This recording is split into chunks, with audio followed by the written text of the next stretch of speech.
Direction le Nord avec un secteur qui avait été profondément touché par la crise et qui aujourd'hui retrouve un vrai dynamisme. Le textile Made in France était promis à une mort certaine en raison de la concurrence asiatique notamment. Eh bien, les créateurs, les couturières sont de retour car plusieurs marques ont su se réinventer. Roubaix, le renouveau. Reportage signé Barbara Six, Patrick Wurston. Les fibres du textile, le bruit des machines de l'usine Vanout-Rive, de retour à Roubaix. Cette machine, elle a 120 ans, elle fait des finitions uniques et aucune machine moderne ne pourrait faire les finitions qu'on fait sur cette machine. Et pourtant, ces géants d'acier ont bien failli ne plus jamais ennoblir le moindre tissu. Vanout-Rive, fleuron de l'industrie textile, subit comme les autres la crise des années 80. De 8000 salariés en 1930, elle n'en compte qu'une centaine en 2001 et délocalise en Belgique. 10 ans plus tard, Laurent Meynaud décide de la racheter. Descendant d'une famille du textile, il relance la production et revient s'installer aux origines. À Roubaix, en fait, j'ai trouvé une communauté de tisseurs, de teinturiers, d'ennoblisseurs qui nous permettent aujourd'hui de communiquer, de dialoguer pour créer, pour imaginer les tissus de demain. Un retour en grâce après un demi-siècle de crise. Roubaix, ancienne capitale mondiale du travail de la laine, emploie jusqu'alors des milliers d'ouvriers. Mais avec la concurrence chinoise, les grands noms du textile roubaisien disparaissent. Des dizaines de filatures ferment, laissant une région sinistrée. C'est un savoir-faire, mais c'est aussi un savoir-être.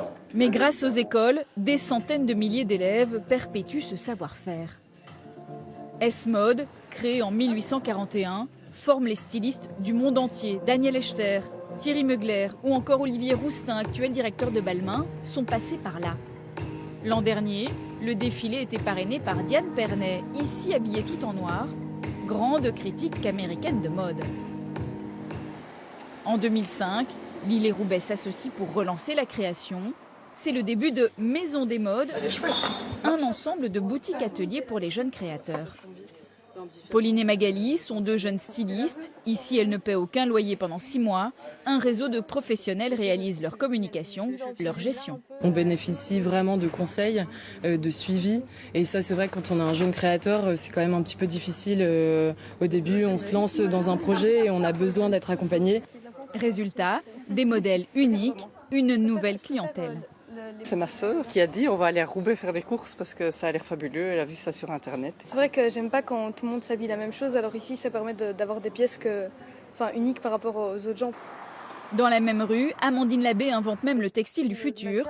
Nous, c'est des matières qu'on a typées, donc on a recherché qui viennent souvent de la mode pour vraiment les adapter dans le médical.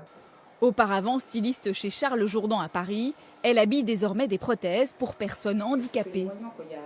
Mais quand je suis passée là l'autre jour, je dis ouais, c'est super beau quoi. Ça change. Ouais, c'est la première fois que j'ai eu envie d'avoir une main, même si elle n'est pas utile. Des prothèses portées aux Jeux paralympiques par Arnaud Assoumani ou par le septuple champion de France Jérôme Lambert, autant de créations qui assurent le renouveau du textile roubaisien.